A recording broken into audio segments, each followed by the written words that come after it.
এখান থেকে কি শিক্ষা পাওয়া যায় কুষ্টিয়াবাসী? এই পৃথিবীর ময়দানে ক্ষমতা পাওয়ার পরে, চেয়ার পাওয়ার পরে, দুনিয়ার ময়দানে কোনো মানুষ যদি অহংকার করে, এই পৃথিবীর ময়দানে আমার আল্লাহর দৃষ্টিতে ওটা শয়তান রূপী মানব শয়তান।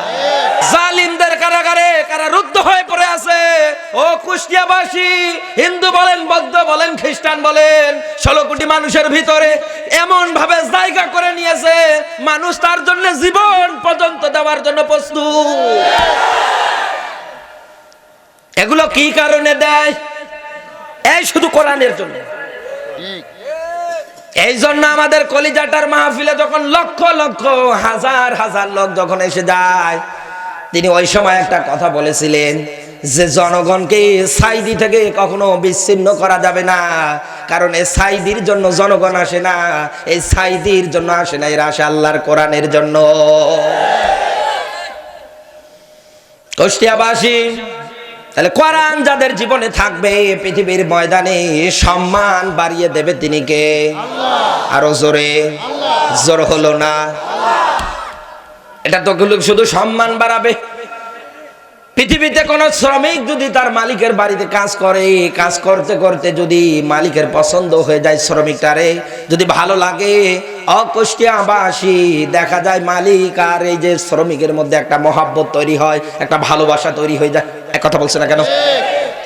মহাব্বত আর ভালোবাসা যখন এই তৈরি হয়ে যায়, কুষ্টিয়াবাসী দেখবেন যে তারা একে অপরের বন্ধুর মতো প্রায় সেম। দুইজনের ভালোবাসা অন্যরকম, বেতন যা ছিল আরো বাড়িয়ে দেয়।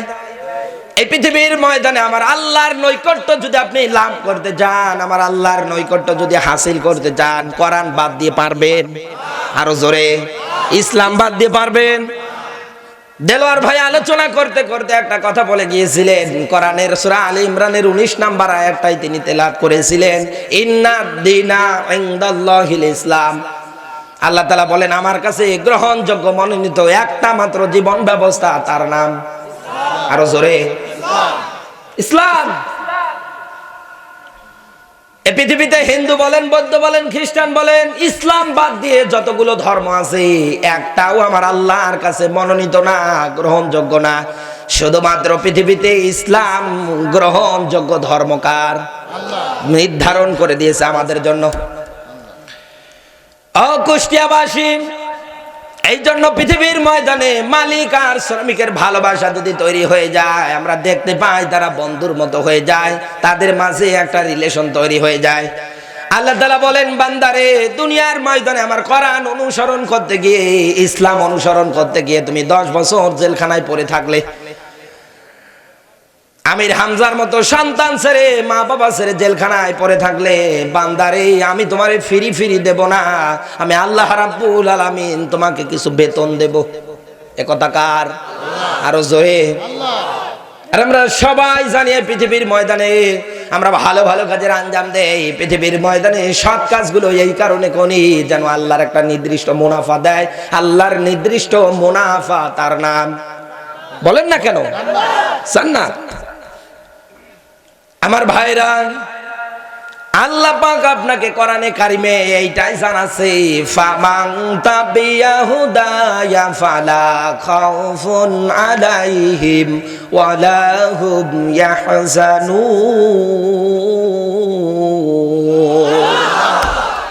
সূরা বাকারা 2 নম্বর সূরা, 1 নম্বর পারা, 4 নম্বর পৃষ্ঠা, 4 নম্বর রুকুর, এটা পাবেন আপনি। 38 নম্বর আয়াতে আল্লাহ ব্যাখ্যা দিয়েছে। এর আগের আয়াতে প্রথম অংশে আল্লাহ তাআলা কি দিয়েছে, এইটা এবার জানার বিষয়। এদিকে আপনি একটু মনোযোগ দেন, নতুবা কালকে সকালে আবার বদনাম করবেন। এদেশে অনেক মানুষ আছে না, কোরআনের কথা যা বলে যাওয়ার পরে সুদ যদি খায়, ঘুষ যদি খায়, দুর্নীতি যদি করে, বউ যদি বেপরদায় পড়ে, তখন দেখবেন ও আর বউ বেটিরে কিছু বলতে পারে না, যত দোষ সব হুজুরে। হুজুর বললো কেন, ওরে ধরো। আমাদের নরম পেয়েছেন, তাই না? আমার ভাইরা, এই পৃথিবীর ময়দানে আমার আল্লাহ রাব্বুল আলামিন হযরত আদম আর হাওয়াকে যখন আল্লাহ জান্নাতে তৈরি করে থাকতে দিলেন, যে তোমরা এই জায়গায় বসবাস করো, যা লাগে সবগুলো ভক্ষণ করতে শুরু করে দাও, খবরদার ওই গাছটার নিকটবর্তী হবা না। ওয়ালা তাকরাবা হাযিহি শাজারাতা ফাতাকুনা মিনাজ জালিমিন, খবরদার ওই গাছটার ধারবর্তী নিকটবর্তী হবা না। ওই গাছটার নিকটবর্তী যদি হয়ে যাও, আমার আল্লাহর ব্যাখ্যা হচ্ছে, বর্ণনা হচ্ছে, তাহলে তোমরা জালিমদের কারাগার বন্দী হয়ে যাবা। কুষ্টিয়াবাসী খেয়াল করবেন, শয়তানের পাল্লায় পড়ে যখন হযরত আদম আর হাওয়া দুইজনে গাছটার নিকটবর্তী হয়ে গেলেন, আমার আল্লাহ তাদেরকে ডাক দিয়ে বললেন, কুলনা হাবিতু মিনহা জামিয়া, বের হয়ে যাও, নেমে যাও। এ ঘোষণা কার? আরো জোরে। আল্লাহ তাআলা যখন হযরত আদম আর হাওয়াকে জান্নাত থেকে বের করে দিয়েছে, ওই সময় কিন্তু আদম আর হাওয়া একাই জান্নাত থেকে বের হয়েছে এমনটা না, শয়তানকেও আমার আল্লাহ জান্নাত থেকে বের করে দিয়েছে। বরং বানি আদম সন্তানের জন্য আল্লাহ রাব্বুল আলামিন একটা তাওবার পথ খোলা রেখে দিয়েছে। কিন্তু শয়তান মার্কা মানুষ যারা হবে, শয়তানের ক্যারেক্টার নিয়ে যারা চলবে, এদের তাওবা কবুল করবে না কে? আরো জোরে। কারণ শয়তান আমার আল্লাহর কাছে মাথা নত তো করেনি, বরং আরো অহংকার করেছে, দাম্ভিকতা দেখিয়েছে। তাহলে শয়তানকে যেমন আল্লাহ মাফ করবে না, ওকে মাফ করবে না? আরো জোরে।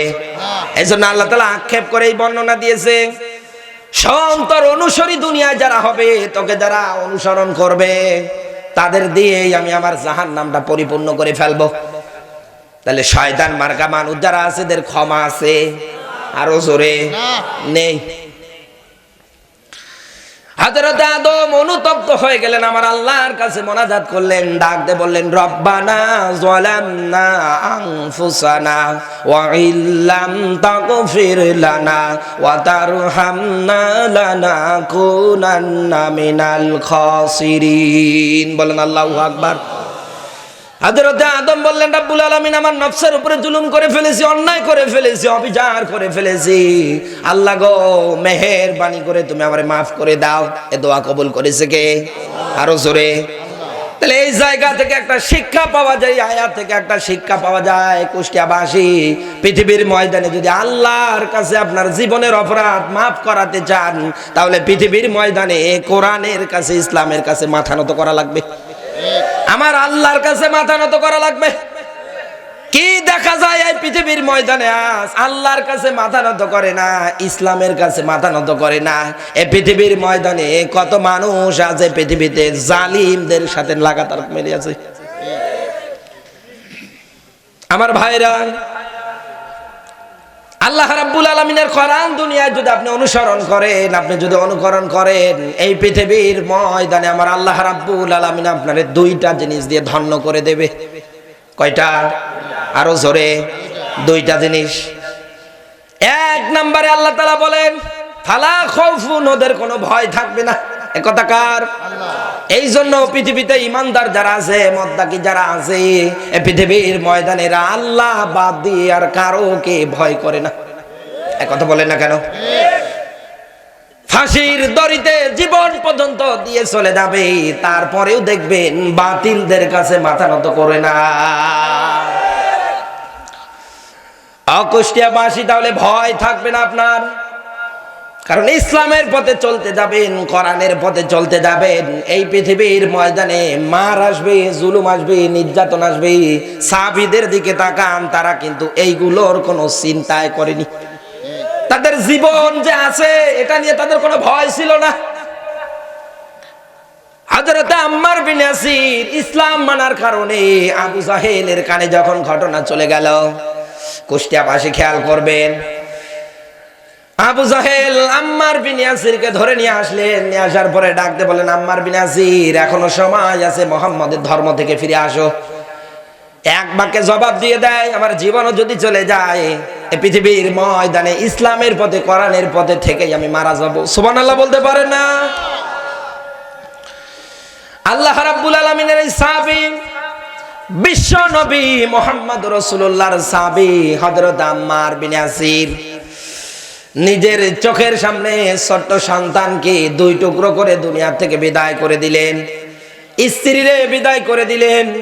এইবার আবু জাহেল দুটো পা দুই দিকে ঘোড়ার সাথে বাঁধিয়ে দিলেন, ঘোড়াগুলোকে এবার সাবর দিয়ে মারতে শুরু করে দিলেন।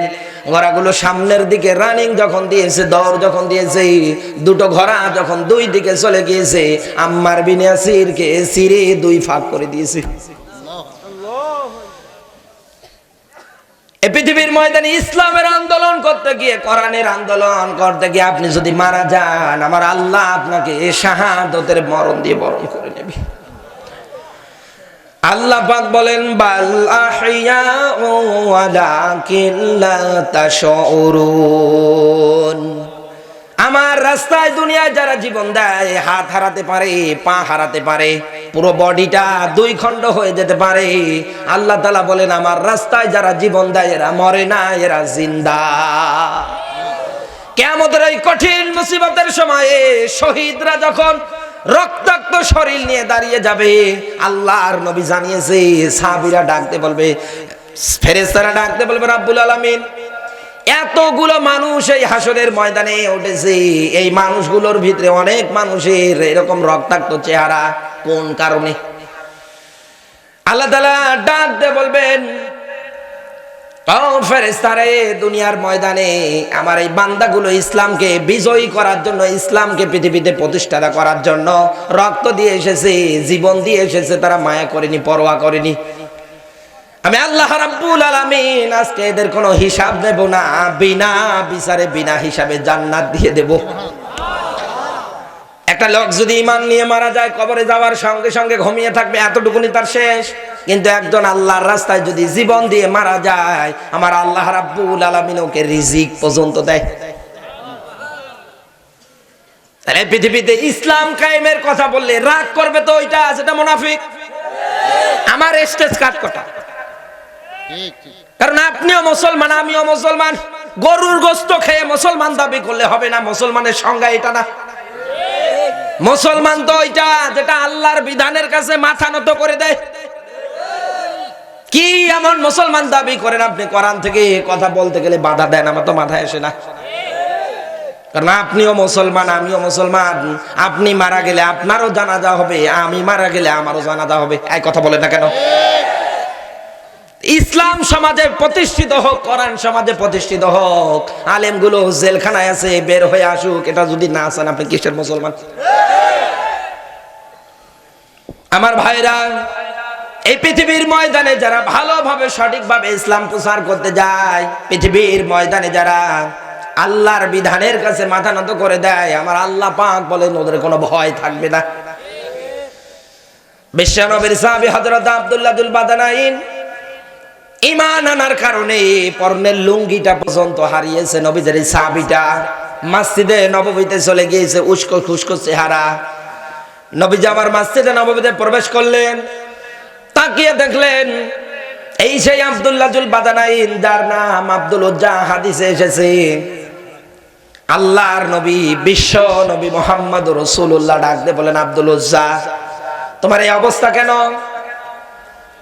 সঙ্গে সঙ্গে ডাকতে বলে, হুজুর, ঈমান আনার কারণে, কোরআন মানার কারণে, ইসলাম মানার কারণে আমার ঘর বাড়ি টাকা পয়সা যা ছিল সবই হারিয়ে ফেলেছি। হুজুর, আমি আপনার কাছে এসেছি, অন্তত আপনি আমারে ফিরিয়ে দেবেন না? আল্লাহর নবী, বিশ্ব নবী মুহাম্মদুর রাসূলুল্লাহ সাল্লাল্লাহু আলাইহি ওয়াসাল্লাম আব্দুল্লাহ দুল বাদানাইনকে থাকতে দিলেন। নবীজি আমার আসহাবে সোফার মধ্যে থাকতে দিলেন। এত জোরে জোরে কোরআন পড়ে সাহাবীরা এসে নালিশ দিচ্ছে নবীজির কাছে, হুজুর, আপনার এই সাহাবে আব্দুল্লাহ দুল বাদানাইন এত জোরে জোরে কোরআন পড়ে, আমাদের অসুবিধা হয়। বিশ্ব নবী ডাকতে বললেন, সাহাবীরা, খবরদার, তোমরা কেউ অন্তত আব্দুল্লাহ দুল বাদানাইনের বিরুদ্ধে আমার কাছে মামলা দিবা না, নালিশ দিবা না। কারণ তোমাদের ইমানের চাইতে আব্দুল্লাহ দুল বাদানাইনের ইমানটা বড় দামি ইমান। ঈমান আনার কারণে, ইসলামের পথে আসার কারণে বাড়ি ঘর যা আছে সব হারিয়েছে, এমনকি পরনের লুঙ্গিটা পর্যন্ত আনতে পারেনি। পৃথিবীতে ইসলাম কায়েম করেন, পৃথিবীর ময়দানে আপনি তাকিয়ে দেখবেন, এই পৃথিবীর ময়দানে আর যে চুরি আছে, এই চুরি জিন্দিগি থাকবে না। যেই দেশের 64টা জেলার রাস্তার যত বাজেট আসে, উন্নয়নের যত বাজেট আসে, তাকিয়ে দেখেন রাস্তা তো দূরে থাকারও ডেলিভারি রোড হয়। রাস্তা বানাচ্ছে না? হ্যাঁ বানায়, ঠিক বানায়। 3 মাস 4 মাস 6 মাস পরে তাকিয়ে দেখবেন আর রাস্তা থাকে না, ডেলিভারি রোড হয়ে যায়। আপনি যদি বিশ্বাস না করেন যান, এই যে কুষ্টিয়া দিয়ে একবারে সোজা আপনার লালন সেতু যান, এমন রোড, পেটে যা খাবেন সব বের হয়ে আসবে। আমি ভেড়ামারায় ভাত খাওয়ার পরে দুপুরের ভাত খেয়েছি সেই 4টার সময়। 4টার সময় ভাত খাওয়ার পরে ড্রাইভার আমার গাড়ি টান দিয়েছে। ওরে বাপরে বাপ, রাস্তা না ডেলিভারি রোড, গাড়ি একবার এদিকে একবার এদিকে। তাহলে আপনি চিন্তা করেন, এই পৃথিবীর ময়দানে ইসলাম যেই সমাজে প্রতিষ্ঠিত হয়, ওই সমাজের মধ্যে এইসব চোর থাকতে পারবে? কারণ কোরআন যেই সমাজে কায়েম হয়ে যাবে, ওই সমাজে চোর যদি চুরি করতে গিয়ে ধরা পড়ে, ইসলামের বিধান ওর হাত কেটে দেওয়া লাগবে। এক কথা বলেন না কেন? আর যদি সংসদে এই আইনটা থাকতো, কুষ্টিয়াবাসী, এ পৃথিবীতে কত মানুষের হাত চলে যেত, ও টেরই পেত না। এসব ওই মূলা চোর বেগুন চোর না, বুঝেন? আর নিচে জামা যাচ্ছে না। আমার ভাইরা, ইসলাম মানার কারণে আব্দুল্লাহ জুল বাদারাইন পরনের লুঙ্গিটা আনতে পারলেন না। তিনি একটা বারও চিন্তা করলেন না যে আমার কি হবে। এই জন্য আল্লাহ পাক বলেন, আমার ইসলাম মানতে গিয়ে পৃথিবীর ময়দানে অন্তত কারো ভয় থাকবে না। সম্পদ নিয়ে, টাকা পয়সা নিয়ে তারা দিব্যে আরামে ঘুরে বেড়াতে পারবে, কোনো অসুবিধা হবে না। এ বর্ণনা দিয়েছে কে? আরো জোরে। দেখেন আছে যে বিশ্বের সৌদি আরব অন্যতম একটা মুসলিম রাষ্ট্র, কিন্তু এখন যারা দায়িত্ব পেয়ে আছে মদের বার চালু করে দেয়। এক কথা বলে না কেন? সিনেমা হল চালু করে দেয়, কত কিছু তারা একটার পর একটা চালু করে দিচ্ছে। 70% ইসলাম আছে, বাকি 30% নেই। তারপরেও যারা হজ করতে গিয়েছে তারা বুকে হাত দিয়েই বলতে পারবে, আমার বাবা গিয়েছিল, শুনেছিলাম। লক্ষ লক্ষ কোটি টাকার জিনিসও যদি পড়ে থাকে, এমনকি 1 টাকাও যদি পড়ে থাকে, কেউ নেয় না। তাদের চিন্তা এইটাই, ধরা পড়লে আমার হাত আর থাকবে না। মাত্র 1 টাকা, এই 1 টাকা পড়ে থাকে, তারপরেও নেই না, শুধু হাত হারানোর ভয়ে। আর এই জায়গায় আপনার একটা মাত্র 5 টাকার নোট পড়ে গেলে 2 মিনিট পর পাবেন না। এক কথা বলে না কেন? এমন আল্লাহর ওলি এই জায়গায় নেই।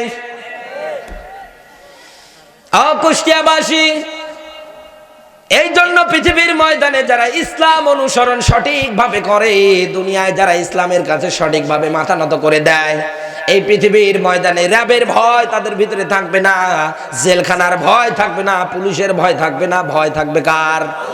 জোর হলো না? আল্লাহ এইটাই আপনাকে দিতে চায় যে আমায় বাদ দিয়ে অন্য কারো ভয় থাকবে না। ওয়ালা হুম ইয়াহজানুন, এই পৃথিবীর ময়দানে তোর কোনো চিন্তাও থাকবে না। সুবহানাল্লাহ বলতে পারেন না? এখন চিন্তা এটা কিসের থাকবে না? এই পৃথিবীর ময়দানে কত মানুষ আমাদেরকে আজকে ভুলভাল বুঝিয়ে, ইসলামের নিয়ম নীতি দিয়ে উল্টা পাল্টা করে আপনাকে আমাকে ভুলভাল বুঝিয়ে ইসলাম থেকে দূরে সরে নিয়ে যাওয়ার জন্য অনেক কিছু পৃথিবীর ময়দানে তৈরি করতেছে, আবিষ্কার করতেছে। এক কথা বলে না কেন? ইসলামে যেটা নেই, এটা যদি কেউ নতুন করে ঢুকিয়ে দেয়, ওটা বেদাত। আপনি কিছু বুঝলেন? ইসলাম তো পরিপূর্ণ করে দিয়েছে কে? ডান থেকে বাম থেকে নতুন করে আপনি কোনো কিছু ঢোকাতে পারবেন না। বান্দার যা লাগবে সবগুলো পুরা করে দিয়েছে কে? তাহলে নতুন করে কেউ যদি কোনো জায়গায় আপনারে মনে করেন এই জায়গায় একটা মূর্তি তৈরি করে আপনাকে যদি বলে যে মাথা নত করো, এইটাও ইবাদত, তাহলে এটা আপনি বিদআত করলেন। ইসলামের কোন জায়গায় আপনি দেখাতে পারবেন না এই পৃথিবীর ময়দানে আমার আল্লাহ বাদ দিয়ে আর কারো কাছে চাওয়া যায়। এক কথা বলেন না কেন? আল্লাহ বাদ দিয়ে আর কারো কাছে মাথা নত করা যায়? কোথাও দেখাতে পারবেন না এই পৃথিবীর ময়দানে। কুষ্টিয়াবাসী, পৃথিবীর ময়দানে আপনার চিন্তাটা কিসের থাকবে না? আপনি যদি সঠিকভাবে ইসলাম অনুসরণ করতে পারেন, এই পৃথিবীর ময়দানে কোনোদিন আপনি হেদায়েত থেকে দূরে সরে যাবেন না। এই গ্যারান্টি আমার আল্লাহ নিজে দিয়েছে। আল্লাহ পাক বলেন, লিতুখরিজান নাসা মিনাজ-যুলুমাতিলান নূর। বলেন আল্লাহু আকবার। সূরা ইব্রাহিমের 2 নম্বরে তাআলা ব্যাখ্যাটা দিয়েছে। আল্লাহ তাআলা বলেন, এখানে লামের নিচে জের হওয়ার পিছনে 13টা কায়দা আছে, তার ভিতরে বালাগাত মান্তিকের একটা কায়দা। এখানে যারা আলেম বসে আছেন তারা বুঝবেন। লামের নিচে জের শব্দটা কোরআনে কারিমে আমার আল্লাহ রাব্বুল আলামিন দিয়েছে শুধু জিন্দা মানুষদের জন্য। কি মানুষ বলেন তো? এখন এই জায়গায় যারা বসে আছেন আপনারা মরা না জিন্দা? আরো জোরে। সূরা নাহলের ৪৪ নম্বর আয়াতে আল্লাহ তাআলা নবীজিকে ডাকতে বলছে, হে নবী, আপনার দায়িত্ব কোরআন থেকে সঠিক ব্যাখ্যা বিশ্লেষণ করা, আর আপনার সামনে যারা বসে বসে শ্রবণ করবে এদের দায়িত্ব কি? ওয়ালা আল্লাহুম ইয়াতাফাক্কারুন, এদের দায়িত্ব হচ্ছে কোরআন শোনার পরে চিন্তা ভাবনা করা, যে হুজুর যা বলছে এগুলো আমার জীবনের সাথে মেলে কিনা নাকি বিরুদ্ধে যায়। কোরআন শোনার পরে দুনিয়ায় যে মানুষটার বিরুদ্ধে যাবে ওই মানুষটাকে তাওবা করে ইসলামের কাছে ফিরে আসা লাগবে। কোরআনের বিধান মানতে গিয়ে, ইসলামের বিধান মানতে গিয়ে শুধু আপনি যদি এতটুকুন শব্দটাও বলেন, ও আর কি পারা যায়? আল্লাহর নবী জানিয়েছে, আমার আল্লাহও জানিয়েছে, হাবিতাত আমালুহুম, আপনার তামাম জীবনের যা ভালো আমল করেছেন সব আল্লাহ মুহূর্তের মধ্যে নষ্ট করে দেয়। কুষ্টিয়াবাসী খেয়াল করবেন, পৃথিবীতে ইসলাম যেভাবে যে মানুষরা সঠিকভাবে মানতে পারবে, পৃথিবীতে কোরআন যে মানুষরা সঠিকভাবে মানতে পারবে, এই পৃথিবীর ময়দানে ওই মানুষটা কোনোদিন হেদায়েত থেকে বিচ্ছিন্ন হবে না, দূরে সরে যাবে না। এই পৃথিবীর ময়দানে আপনার চিন্তা বলতে কি থাকবে না। আজ বিশ্বের দিকে তাকিয়ে দেখেন, এই পৃথিবীর ময়দানে আমরা যারা লেখাপড়ায় আছি সবার একটাই চিন্তা, চাকরি পাবো কিনা। এক কথা বলে না কেন? কারণ বাংলাদেশের ৬৪টা জেলা আপনি ঘুরে দেখেন, যোগ্য ছাত্ররা, যোগ্য স্টুডেন্টরা আজ এই দেশে যোগ্য জায়গায় এরকম চেয়ারে বসতে পারে না, বসে তারা যারা মূর্খের বাবা। এই জন্য আল্লাহর নবীর হাদিস বলছি, নবীজি বলেছেন এই পৃথিবীর ময়দানে এমন একটা সময় আসবে যেই সময়ের মধ্যে এমন এমন লোক বের হবে, ওই লোকগুলোর যদি তোমরা আনুগত্য না করো তাহলে তোমাদের জীবন থাকবে না। কোরআন বলে মাতিয়েছে কুষ্টিয়ার সন্তান আমির হামজা ভাইয়ের মতো জেলখানায় যাওয়া লাগবে। এই কথা বলেন, আপনি কয়দিন ওনার বাড়িতে গিয়েছেন আমি জানি না, একদিন ওনার বাড়িতে গিয়ে আমি যতটুকু বুঝেছি, সন্তান হারিয়ে আজও তার বাবা শোকের ছায়ায় পড়ে আছে, আজও তার মাটা চোখের পানি ফেলে কান্না করতেছে। ছোট্ট ছোট্ট দুইটা বাচ্চা জান্নাতুল মাওয়া আজও বাবার জন্য কান্না করতেছে। সেই দিনে যে এসেছিল গোলাম রব্বানী ভাই কুষ্টিয়ার একেবারে হালসার ওই জায়গায় তাফসির মাহফিলে, ওনার বাড়িতে গিয়েছিল। রব্বানী ভাই আলোচনা করতে করতেই বলে ফেলেছে যে বাড়ির সাইড দিয়ে যদি কোনো প্রাইভেট কার যায়, ছোট্ট বাচ্চাগুলো ডাকতে বলে, আম্মু গো মনে হয় আমার বাবা এসেছে, দরজা খুলে দাও।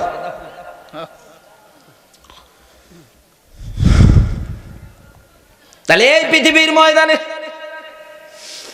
কোরআনের হক কথা বলতে যাবেন, সঠিক কথা বলতে যাবেন, এই পৃথিবীর ময়দানে আপনাকে ওই রকম করে দুনিয়ার থেকে মানুষ একটার পর একটা অপবাদ, একটার পর একটা দহমত দিয়ে জেলখানায় বন্দী করবে। আপনি একটা বার যদি তাদের পরিবারটা গিয়ে যদি দেখে, যদি, কারণ এই পৃথিবীতে মানুষ তো মানুষের জন্যই, এক কথা বলে না কেন? আপনি মানুষের উপকার করবেন না নাকি হিংসা করবেন? হিংসা করবেন। আজ আমাদের সমাজে তো তাই, শুধু হিংসা, হিংসার আগুনে অনেক মানুষ জ্বলে পুড়ে বাঁচে। গরিবের মধ্যে যারা আছে, বড় লোক যারা আছে, বলতে এত হিংসা করে যে ও যেন সারা জীবন ছোটই থাকে, উপরে উঠতে না পারে। এই কথা বলেন। এই জন্য আমার বক্তৃতার মাঝে মাঝে আমি একটা কথা বলি, বাংলাদেশের জাতীয় খেলার নাম কি বলেন তো? মাশাআল্লাহ, কুষ্টিয়াবাসী তো সেই ব্যক্তি সাধারণ জ্ঞান মনে আছে। বাংলাদেশের এই জাতীয় খেলা হাডুডু, খেলাটার মধ্যে কি দেখতে পাই আমরা? যে একজন যায় সামনে এগিয়ে যায়, ওর পা ধরে টান। এক কথা বলে কেন? বাংলাদেশে ঠিক তাই, অনেক মানুষ আছে। হামদা ভাই জেলে দেওয়ার পিছনে কোরআন থেকে যেন হক কথা বলেছিল। এই বাংলাদেশে এক প্রকার মাজার ব্যবসায়ী আছে, পেট পূজারি আছে। কোরআনের হক কথা যখন আপনাদের এই কুষ্টিয়ার সন্তান আমির হামদা ভাই করেছে, ওরা চিন্তা করছে এর যদি পা ধরে না টানি আমাদের দরবার তো দূরে থাকার গোষ্ঠী থাকবে না। এই হিংসার কবলে পড়ে কত জায়গায় লিখিত দিয়েছে উনি নাকি রাজাকার ছিল। আরে ভাই, রাজাকার হচ্ছে বয়স লাগবে। ওনাকে রাগ করতেছে, রাগ করতেছে। এখন বলতে পারেন যে কেন আপনি মাঝে মাঝে কুষ্টিয়ার সন্তান আমির হামদা ভাইয়ের নাম নিয়ে আসছে? আমি এই কারণে নিয়ে আসতেছি, কারণ সে আমার একজন দিনী ভাই, সে এখন মাজলুম অবস্থায় পড়ে আছে কারাগারের কাশিমপুরে। তার জন্য আমি তো একজন দিনী ভাই, তার জন্য আমি দোয়া করব না তো হিন্দুরা করবে? তার জন্য আমার হৃদয় কাঁদবে না তো জালেমদের হৃদয় কাঁদবে? কুনতুম খায়রা উম্মাতিন উখরিজাত লিন-নাস, আল্লাহ তাআলা বলেন তোমরা শ্রেষ্ঠ জাতি। সূরা আল ইমরানের 110 নম্বর আয়াত। তোমরা শ্রেষ্ঠ জাতি, আমি তোমাদেরকে বের করেছি মানুষের মধ্য থেকে। কেন জানো? দুনিয়ায় তোমরা সৎ কাজে আদেশ দিবা আর অসৎ কাজগুলোতে বাধা দিবা। আপনি শ্রেষ্ঠ মানুষ হবেন তো তখন যখন এই পৃথিবীতে আপনি অন্যায় দেখার পরে বাধা দেবেন আর সৎ কাজের আদেশ চালু করে দেবেন। এক কথা বলছেন না কেন? আমার ভাইরা, ছাত্র ভাই যারা আছে তারা আজকে সব জায়গায় চিন্তা করতেছে আমরা পড়াশোনা করার পরে চাকরি পাবো কিনা। সব জায়গাগুলোতে আমরা আজকে তাকালে কি দেখতে পাই? যারা দায়িত্ব পেয়ে বসে আছে বেশিরভাগ গুলো দুর্নীতি করতেছে। যোগ্য ছাত্ররা আজকে চাকরি পাওয়ার জন্য ইন্টারভিউ দিতে যায়, ভাইবা দিতে দেয় চাকরি বোর্ডের মধ্যে। আমরা কি দেখতে পাই? আগেই আমরা শুনতে পাই 5 লাখ 10 লাখ 15 লাখ 20 লাখ। কথা বলেন কেন? এটা কেন? ছাত্র ভাই যারা আছেন মাইকের আওয়াজ যতদূর পর্যন্ত যাচ্ছে অন্তত তাদের কাছে আমার আহ্বান, অন্তত 2টা আমল দিয়ে যাব করবেন, আমার আল্লাহ আপনার রিস্কের ব্যবস্থা করে দেবে। আল্লাহ পাক বলেন আলাউ আন্না আহলাল কুরা আমানু ওয়াত্তাকাউ লাফাতাহনা আলাইহিম বারাকাতিম মিনাস সামাই ওয়াল আরদ। বলেন আল্লাহু আকবার। সূরা আরাফ 96 নম্বর আয়াত। আলাউ আন্না আহলাল কুরা, যেই জনপদের মানুষগুলো, যেই গ্রামের মানুষগুলো দুনিয়ার ময়দানে আমার আল্লাহর প্রতি ঈমান আনবে, কি করবে বলেন তো? তাহলে ছাত্র ভাই যারা আছো, যোগ্যতা সম্পূর্ণ যারা হয়েছো, এখনো চাকরি পাচ্ছ না, আমার আল্লাহর ব্যাখ্যা হচ্ছে দুনিয়ার ময়দানে যারা ঈমান আনবে, এরপরে ঈমান আনার পরে বসে থাকবে না, আমার আল্লাহর ভয় স্থাপন করবে, পৃথিবীতে যত খারাপ কাজ আছে সবগুলো ছেড়ে দিয়ে চলে আসবে। কথা বলেন না কেন? তাহলে ঈমান লাগবে আপনার, আপনি ঈমানদার হবেন। ঈমানদার ছাত্র তো ওইটা যেটা আজান হওয়ার পর পরে মসজিদের সাথে সম্পর্ক করে। এক কথা বলছে না কেন?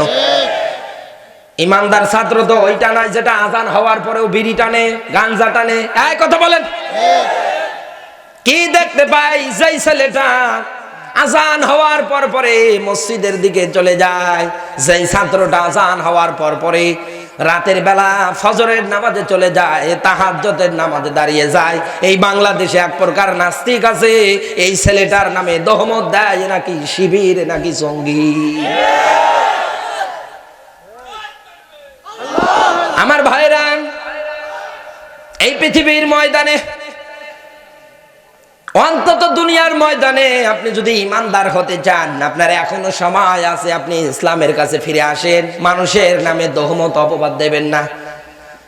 আপনি যেই মানুষগুলোর নামে আজ দহমত অপবাদ দিয়ে আপনি বিনা কারণে কোরআন প্রচার থেকে দূরে রাখলেন, এই দোষটা যদি তার না থাকে, ওই দোষ ঘাড়ে নিয়ে আপনাকে মরা লাগবে। এই জন্য আল্লাহর ব্যাখ্যা কি? কুল্লু নাফসিম বিমা কাসাবাত রহিনা। বলেন আল্লাহু আকবার। আল্লাহ তাআলা বলেন কিয়ামতের ময়দানে অধিকাংশ মানুষগুলোই ধরা খাবে তার কর্মটা খারাপ হওয়ার কারণে। কুষ্টিয়াবাসী ব্যাখ্যা দিচ্ছিলাম, পৃথিবীতে ঈমানদার যারা হবে আমার আল্লাহ রাব্বুল আলামিন এদের রিজকের ব্যবস্থা করে দেবে। ঈমান আনার পর পরে বসে থাকবে না, এরা আমার আল্লাহকে ভয় করবে। কেমন? সিগারেট যদি খায়, গাঁজা যদি খায়, ফ্যান্সিডিল যদি খায়, প্রেম যদি করে, পরকীয়ার সাথে যদি যুক্ত থাকে, এই কাজগুলো ঘৃণা করে ছেড়ে দিয়ে চলে আসবে। এক কথা বলেন না কেন? আপনি হুজুরের সামনে এসে বলছেন, বাবা যে বিড়ি খাইলে আমি দেখলাম এগুলো খাওয়া যায় না, ডাক দিয়ে বলছে হুজুর আস্তাগফিরুল্লাহ, আর খাবো না। 2 দিন পরে আবার দেখা যায় বিড়িদের নিচে 2 টান। জিজ্ঞাসা যদি করেন বাবা কি, বলে আস্তাগফিরুল্লাহ, আর খাবো না। 3 দিন পরে দেখবেন আবার বলে হুজুর আপনার আর খেয়ে কাম নেই, আমার পিছে পড়ে আছে। এক কথা বলে, এই কথা বলবে না? কুষ্টিয়াবাসী, আপনাকে কিভাবে আল্লাহর কাছে ফিরে আসা লাগবে তার বাস্তব ব্যাখ্যা আমি আপনাদের দিচ্ছি। আপনার রিস্কের ব্যবস্থাও বাড়বে, বিপদে যদি পড়ে থাকে আপনি বিপদ থেকে মুক্ত হয়ে যাবেন। আল্লাহর দিকে আপনাকে কিভাবে ফিরে আসা লাগবে বলবো? রাত তো অনেক হয়ে যাচ্ছে, বলবো? আল্লাহর নবী আসরের নামাজের পরে সাহাবীদের সামনে ঘুরে বসলেন, ডাক দিয়ে বললেন, সাহাবীরা আমার, তোমাদের মাঝে অন্তত আমি বনে ইসরাইলের 3 জন যুবকের ঘটনা বলছি, খুব মনোযোগ দিয়ে আপনারা শ্রবণ করবেন। শুধু শোনা না, এই জায়গায় শিক্ষা আছে অন্তত আপনাদের জন্য। আল্লাহর নবী বলেন, বনি ইসরাইলের 3 জন যুবক রাস্তা দিয়ে যাত্রা শুরু করে দিল। হঠাৎ করে আকাশ থেকে ঝুরঝুর করে বৃষ্টি পড়া আরম্ভ করলো। নবীজি বলেন, এই বৃষ্টির কবল থেকে তারা বাঁচার জন্য 3 জনেই চলে গিয়েছে, গুহার মধ্যে প্রবেশ করেছে। কিছুক্ষণ পরে গুহার মধ্যে বড় একটা পাথর এসে মুখটা বন্ধ হয়ে গিয়েছে। হাত যারা করতে গিয়েছেন, মক্কা মদিনা বলেন, ওই জায়গায় যারা গিয়েছেন পুরো রাষ্ট্রটা ঘুরে দেখবেন, শুধু মরুভূমি, বালু আর পাহাড়। এক কথা বলছে না কেন? নেটওয়ার্ক নেই, মোবাইল নেই, কোনো কানেকশন নেই। 3 জন যুবক গুহার মধ্যে পড়ে আটকে আছে। কুষ্টিয়াবাসী 3 জন যুবক ওই জায়গায় যদি থাকে ওরা মরবে না বাঁচবে? আরো জোরে। 3 জন যুবক এবার 3 জনকে ডাক দিয়ে বলতেছে, এই জায়গার মধ্যে কোনো নেটওয়ার্ক নেই, কোনো কানেকশন নেই, এই জায়গা থেকে এখন বাঁচি কেমন করে? তাকওয়ার ব্যাখ্যা আপনাকে আমি দিচ্ছি। এই পৃথিবীর ময়দানে আপনি আল্লাহর কাছে ফিরে আসবেন কিভাবে, এর থেকে শিক্ষা নেবেন। 3 জন যুবকের প্রথম নাম্বার যুবক ডাকতে বলছে, অবতাগু ইলাইহিল ওসিলা। এই কথাটা নিয়ে আজ এই দেশে ঝামেলা, অনেক মানুষ আছে এই পৃথিবীর ময়দানে এই কথাটা নিয়ে গিয়েছে পীর সাহেবদের কাছে। এক কথা বলে না কেন? আমি পীর বিরোধী না, আপনি হক্কানি পীরের কাছে যান, আমি নিষেধ করব না। এমন পীরের কাছে যাওয়া যাবে না আসলে মনে মনে গাঁজা পাওয়া যায়, জিন্দিগিও গোসল করে না। এক কথা বলছে না কেন? আল্লাহর নবী বলেন, আমার আল্লাহ নিজে সুন্দর, আর এই সৌন্দর্যটাকে তিনি সবচেয়ে বেশি ভালোবাসে। সারা জীবন কাটিয়ে দিচ্ছে 35-40 বছর, কোনো গোসল নেই। এক কথা বলে না কেন? ধারের কাছে যাওয়া যায় না গন্ধের কারণে। এরকম মনে হয় নেই না? কুষ্টিয়ায় নেই, আমার নীলফামারীতে আছে। নাম ধরে বলার দরকার, এমনি ঝামেলায় আছে আর নাম ধরতেছে। খুব মনোযোগ দেবেন। 3 জন যুবক তারা কোরআনের আয়াতটা তেলাওয়াত করার পরে ডাক দিয়ে বলতেছে, আমরা অন্তত এই জায়গার মধ্যে আয়াতের ব্যাখ্যা কি 19টা অর্থ আছে। ওয়াবতাগু ইলাইহিল ওসিলার তার প্রথম নাম্বার অর্থ হচ্ছে, এই পৃথিবীর ময়দানে আপনি আল্লাহর কাছে দোয়া করতে চাইলে অন্তত যে কাজটা আপনি ভালো কাজটা, নেক কাজটা আপনি করেছেন, ওইটার ওসিলা দিয়ে আল্লাহর কাছে দোয়া করা লাগবে।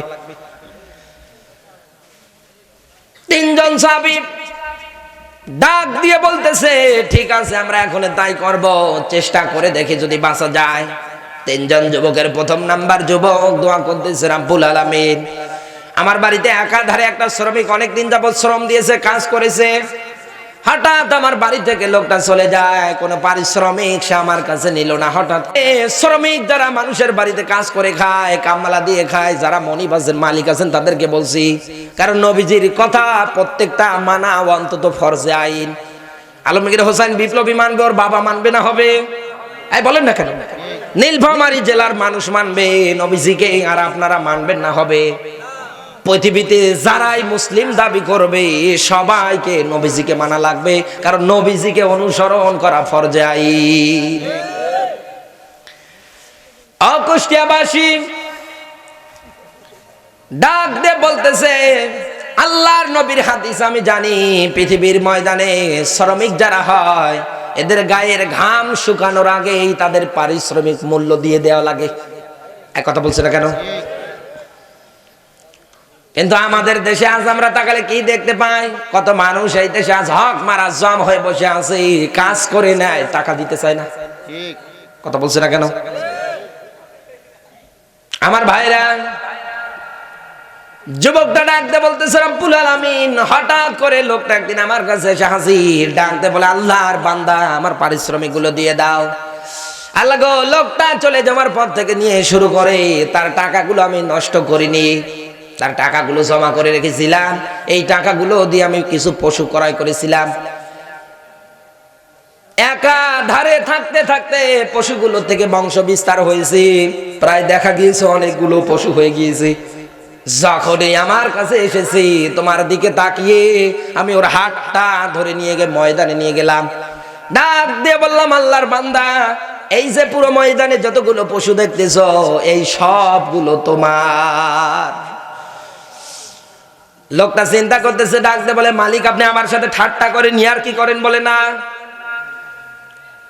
আমি আপনার কাছে তো এত টাকা পাবো না, কেন আপনি আমার এত টাকা দিচ্ছেন? আমি তো এত টাকার মালিক না, এত সম্পদেরও মালিক না।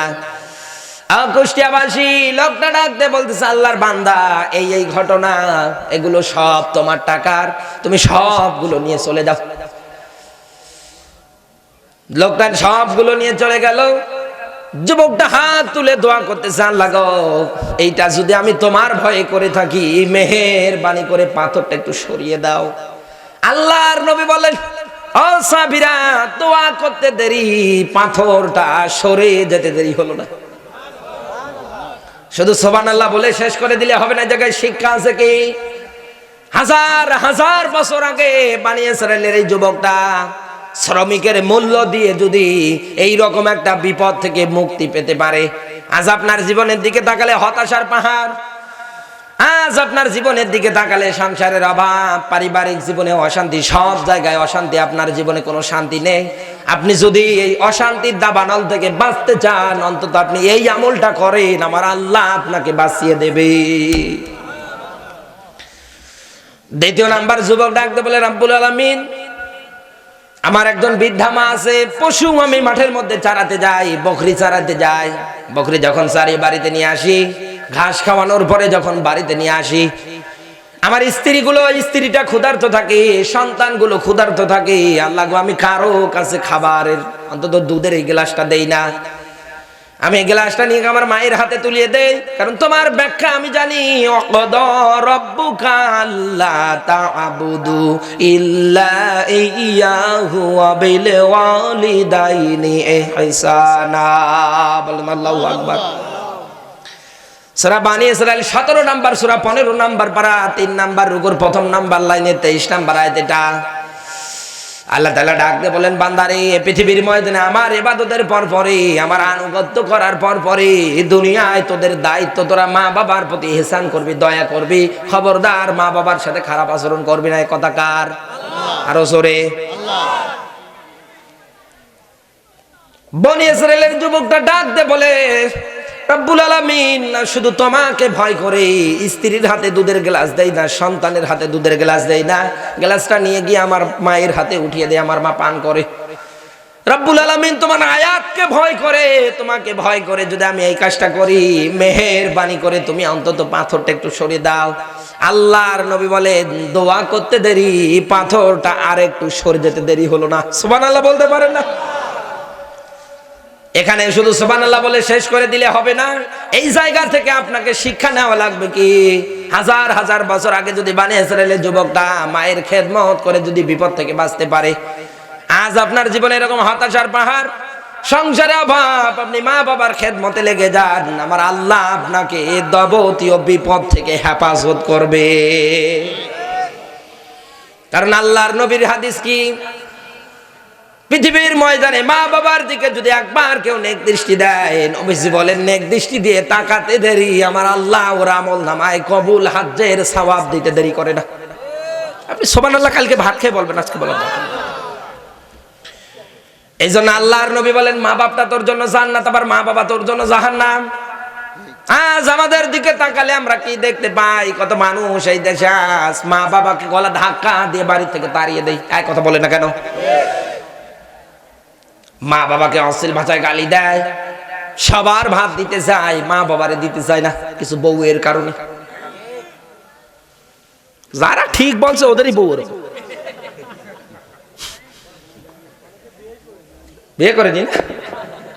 আল্লাহ, আমার ভাইরা, একটা মাত্র দৃষ্টান্ত দেব। আজ সমাজের দিকে তাকালে আমি যেটা দেখতে পাচ্ছি, আজ আমাদের মা বাবাগুলো আমাদের থেকে অনেক অবহেলিত, লাঞ্ছিত।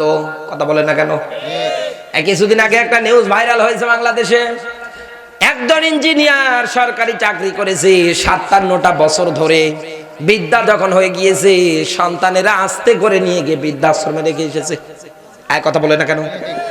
57টা বছর একাধারে সরকারি চাকরি করলো। লোকটার কি টাকা পয়সা কম? এত টাকা পয়সা ইনকাম করেছে, কিন্তু নেক্সট সন্তান রেখে যেতে পারেনি। এই জন্য আল্লাহর নবী জানিয়েছে, পৃথিবীর ময়দানে দুনিয়ার থেকে সবাই চলে যাবেন, কিন্তু পৃথিবীর ময়দানে 3টা আমলের দ্বার খোলা থাকবে। আপনি দুনিয়ার থেকে বিদায় নেওয়ার পরেও আমলের দ্বার খোলা থাকবে কয়টা? এই 3টা বাদ দিয়ে যাবতীয় যা আছে সবগুলো একেবারে বন্ধ হয়ে যাবে। আল্লাহর নবী বলেন, 1 নম্বরে পৃথিবীর ময়দানে সাদগায়ে জারিয়া, 2 নম্বরে পৃথিবীর ময়দানে আপনি যদি কাউকে দ্বীনি ইলম শিক্ষা দেন এইটা, 3 নম্বরে নেক্সট সন্তান। এই 3টা আমলের দ্বার বাদ দিয়ে যত আমল আছে সবগুলো আল্লাহ বন্ধ করে দেয়। 57টা বছর একাধারে চাকরি করলো। লোকটা যখন মারা গেল, সন্তানেরা বৃদ্ধাশ্রমে রেখে এসেছে, রেখে এসে শেষ করেনি, মারা গিয়েছে, জানাজাতেও যায়নি, লাশটাও আনতে যায়নি। এর চাইতে দুঃখজনক বিষয় আরো আছে? আরো জোরে নেই। মা বাবার সাথে যারা খারাপ আচরণ করবে, মা বাবার সাথে যারা রাব ব্যবহার করবে, বাজে ব্যবহার করবে, যারা গালি দেবে, এলাকার কত যুবক এইরকম আছে, তার কাটা মাথা কাটা। কথা বলে না, আউল বাউল। আল্লাহর নবীর একজন বদরি সাহাবী বদরের ময়দানে বিশ্ব নবী মুহাম্মদুর রাসূলুল্লাহ সাল্লাল্লাহু আলাইহি ওয়াসাল্লামের সাথে যুদ্ধ করেছে। এই নবীর এই সাহাবীটার নাম তার আলকামা। নবীর এই সাহাবীটা অসুস্থ অবস্থায় পড়ে আছে। আল্লাহর নবী সাহাবীদেরকে পাঠিয়ে দিলেন, যাও আমার সাহাবীকে কালমাত তালকিন দাও। কালমা এসে পড়ায় কিন্তু পড়তে পারে না, হাউমাউ করে কান্না করে। নবীজির কাছে খবর চলে গেল, ডাক দিয়ে বলেন, ইয়া রাসূলুল্লাহ, আপনার সাহাবী আলকামা তো কালমা পড়তে পারে না। নবীজি আমার ডাক দিয়ে বলেন, এই জায়গার রহস্য আছে। চলে গেলেন তার মায়ের কাছে। মায়ের শরণাপন্ন হয়ে দেখা গেল তার মা ডাক দিয়ে বলতেছে, ও নবীর সাহাবীরা, ও নবীজি, আমার এই সন্তান আলকামা প্রতিনিয়ত বউয়ের কথা মতো এত পরিমাণে আমার এই গালিগালাজ করতে বলার মতো না। নবীজি আমার ডাক দিয়ে বলেন, আলকামার মা, মাফ করে দিবা না? বলেন, আমি মাফ করবো না। নবীজি আমার টেকনিক হিকমত অবলম্বন করে ডাকতে বললেন, ঠিক আছে, মাফ করবেন না? বলে না। তাহলে আপনার এই সন্তানটাকে আপনার চোখের সামনে পুড়িয়ে মারবো, দেখি কতক্ষণ সহ্য করতে পারেন। আল্লাহর নবী সাহাবীদেরকে ডাকতে বললেন, ওগো সাহাবীরা, তোমরা জঙ্গল থেকে কাঠগুলো নিয়ে আসো, আগুন জ্বালিয়ে দাও। সবই কমপ্লিট, আগুন দাও দাও করে জ্বলতেছে। নবীজি ডাকতে বললেন, আলকামার মা, এই যে আগুনে ফালিয়ে দেব। সঙ্গে সঙ্গে চোখের পানিগুলো ছেড়ে দিয়ে ডাক দিয়ে বলি, রাসূলুল্লাহ, আমার সন্তানকে অন্তত আপনি আগুনে ফেলে দেবেন না। আমার সন্তানকে গর্ভধারণ করতে গিয়ে রাত জেগে জেগে থাকতে থাকতে আমার সন্তানকে ছোট থেকে বড় করতে গিয়ে যত কষ্ট আমার হয়েছে এর তুলনায় কোনো কিছু না। ইয়া রাসূলুল্লাহ, আপনি সাক্ষ্য থাকেন, আমার আলকামাকে আমি এই মুহূর্তেই মাফ করে দিলাম। আল্লাহর নবী বলেন, যখনই তার মা এই কথাটা বলেছে, আমার সাহাবীর কণ্ঠে ভেসে এসেছে, লা ইলাহা ইল্লাল্লাহু মুহাম্মাদুর রাসূলুল্লাহ সাল্লাল্লাহু আলাইহি ওয়াসাল্লাম।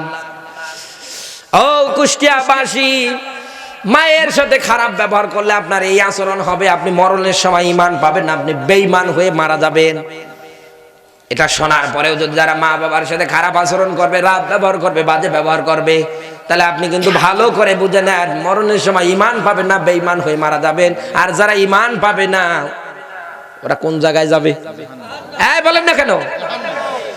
কারণ আল্লাহর স্পষ্ট ব্যাখ্যা যদি আপনি না মানেন, আপনার ঠিকানা জাহান্নাম। যদি বলেন যে হ্যাঁ হুজুর, আপনি দলিল দেন আর লিখে নেন। সূরা মাইদা 5 নাম্বার সূরা 7 নাম্বার পারা 86 নাম্বার আয়াতে আল্লাহ ব্যাখ্যা দিয়েছে, ভালো করে বুঝবেন। আল্লাহ পাক বলেন আল্লাযীনা কাফারু ওয়া কাযযাবু বিআয়াতিনা উলাইকা আসহাবুল জাহিম। বলেন আল্লাহু আকবার। আল্লাযী অতঃপর যারা কাযযাবু অস্বীকার করে বিআয়াতিনা, আয়াত বলতে কি? কোরআনের আয়াত। কি বলেন বলেন? বিআয়াতিনা, দুনিয়ায় যারা অস্বীকার করে, যারা মানে না, উলাইকা, আমার আল্লাহ নিজে দেখিয়ে দিছে এটা ইসমে ইশারা। গ্রামার যারা বোঝেন তারা বুঝবেন এটা ইসমে ইশারা। উলাইকা, আমার আল্লাহ দেখিয়ে দিচ্ছে ওই মানুষগুলো। কি ওই মানুষগুলো? আসহাবুল জাহিম, ওরা জাহান্নামের জাহিমের মধ্যে থাকবে। তাহলে এই যে সূরা বানী ইসরাঈলের 23 নম্বর স্পষ্ট আয়াত মা বাবার খেদমতের ব্যাপারে। কিন্তু আপনি যদি না করেন আর যদি ডিনাই করেন, বউ পাওয়ার পরে যদি মা বাবারে ভুলে যান, বিশ্বাস করেন কুষ্টিয়াবাসী, এই পৃথিবীর ময়দানে মা বাবার সেই শ্রেষ্ঠতম আপন মানুষ দুনিয়ায় কেউ নেই, কেউ নেই। আপনি হক তো আদায় করে দূরে থাক, পুরো শরীরের চামড়া খুলে দিয়ে যদি স্যান্ডেল বানিয়ে দেন, মা বাবা যদি কিয়ামত পর্যন্ত হেঁটে বেড়ায়, এক ফোঁটা দুধের ঋণ শোধ হবে না। এজন্য আমার আলোচনার মাঝে মাঝে আমি একটা ঘটনা নিয়ে এসে বলি, একজন জজ চাকরি করতেছিল, এই লোকটা এত পরিমাণে তার টাকা পয়সা, মায়ের হক আদায় করবে। মারে এসে ডাক দিয়ে বলে, মা গো, তোমার হক আমি আদায় করে ফেলবো, কি লাগবে বলো। মা ডাক দিয়ে বলে, সন্তান, পৃথিবীর ময়দানে কেউ কোনোদিন মায়ের হক আদায় করতে পারে না, তুইও পারবি না।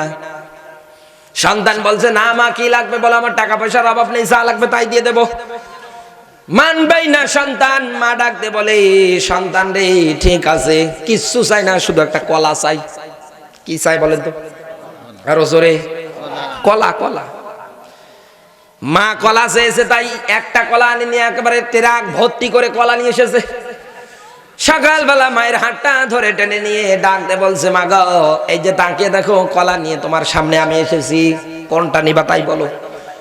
মা ডাক দিয়ে বলে, পাগল ছেলে আমার, এতগুলো কলা লাগে? ডাক দিয়ে বলে, মা গো, তুমি তো উল্লেখ করে বলোনি ছোট নিবা না, চিকনা নিবা না, মোটা নিবা, লম্বা নিবা না, খাটো নিবা, তুমি তো উল্লেখ করনি। ওখান থেকে সুন্দর দেখে একটা কলা নেওয়ার পরে মা জজের হাতে উঠিয়ে দিলেন। ডাক দিয়ে বলেন, বাবা রে, যত্ন করে রাখ, সকালবেলা আমারে দিবি। রাতের বেলা কলাটা নিয়ে চিন্তা ভাবনা করে যে আমার মা এত কিছু থাকতে আমাকে কলা দিল, কোন কারণে বুঝলাম না। সঙ্গে সঙ্গে রাতের বেলা চিন্তা করতে করতে ঘুম যখন এসে গিয়েছে, কলাটা কখন জানি পিঠের নিচে পড়ে থেতলিয়ে গিয়েছে। সকাল যখন হয়ে গিয়েছে, মায়ের সামনে যখন হাজির, মা ডাক দিয়ে বলছে, সন্তান আমার, কইসে আমার কলা দাও। মাথাটা নিচু করে আছে, চোখ থেকে দরদর করে পানি ধরাচ্ছে। ডাক দিয়ে বলে, মা গো, কলাটা তো আমি রাখতে পারিনি, কখন জানি আমার পিঠের তলে এসে নষ্ট হয়ে গিয়েছে। সন্তানকে ডাক দিয়ে বলে, জজ আমার, আজকে লেখাপড়া করে উচ্চ একটা আসন পেয়েছো, একটা চেয়ার পেয়েছো, তাই তুমি আমার হক আদায় করে দিতে চাও, পারবা না রে বাবা। তোমারে মানুষ করতে গিয়ে এই কলার চাইতে এত পরিমাণে তুমি নরম ছিলে।